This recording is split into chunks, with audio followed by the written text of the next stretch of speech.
दोस्तों यूपीएसआई की सीरीज में एलसीएम का एक अति महत्वपूर्ण प्रश्न जो पिछली बार एसआई में आया हुआ था। क्वेश्चन आपका ये है कि यदि प्रथम 110 प्राकृतिक संख्याओं का लघुत्तम समापवर्तक n है तो प्रथम 115 प्राकृतिक संख्याओं का लघुत्तम समापवर्तक क्या होगा, यानी एलसीएम क्या होगा। कहने का मतलब यह है कि जब आप 1 से 110 तक की संख्याओं का लासा लिखते हैं, एलसीएम लिखते हैं, तो आपको मिलता है n। ठीक है, अगर इसी में हम 1 से 115 तक की संख्याओं का एलसीएम लिखें तो फिर क्या होगा।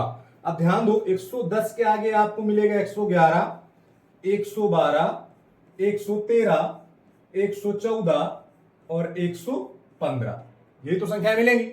अब ध्यान क्या रखना है यहां पर, ये जो 111 है ये होता है 37 गुणे 3। अगर आपको नहीं पता है तो डिविजिबिलिटी वाला जो एक टॉपिक आपको पढ़ाया गया है उसमें जाके आप पढ़िएगा, वहां पे आपको पता चलेगा कि जो 37 से 3 अंक की संख्या कटती है, 3 अंक एक बार लिख दिए जाते हैं, वहां पे आपको बताया गया है कि 111 जो होता है वो 37 गुणे 3 होता है।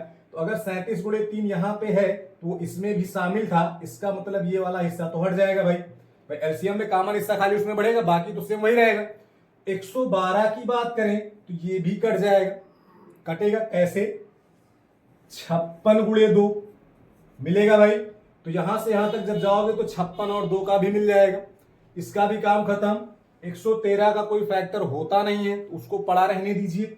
114 की बात करें तो हो जाएगा 57 गुणे 2, होगा भाई, होगा ना 57 गुणे 2, जो यहां पर मिल जाएगा 57 में मिलेगा, 2 कहीं 4 में छिपा होगा वहां भी मिल जाएगा। अब बात आती है 115, ये होता है हमारा 23 गुणे 5, तो भाई 110 तक जब जाओगे तो 23 और 5 भी मिल जाएगा। तो अकेला मेरे पास बचा क्या है, 113, यानी यही 113 अगर इधर पहुंच जाए तो हमें पूरा एलसीएम मिल जाएगा। तो यही 113 इधर पहुंचा दीजिए, आपको एलसीएम मिल जाएगा।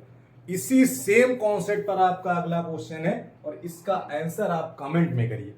ठीक है, सेम इसी कॉन्सेप्ट पर है, कुछ उसी प्रकार से लिखा हुआ है, आपको के का मान बताना है।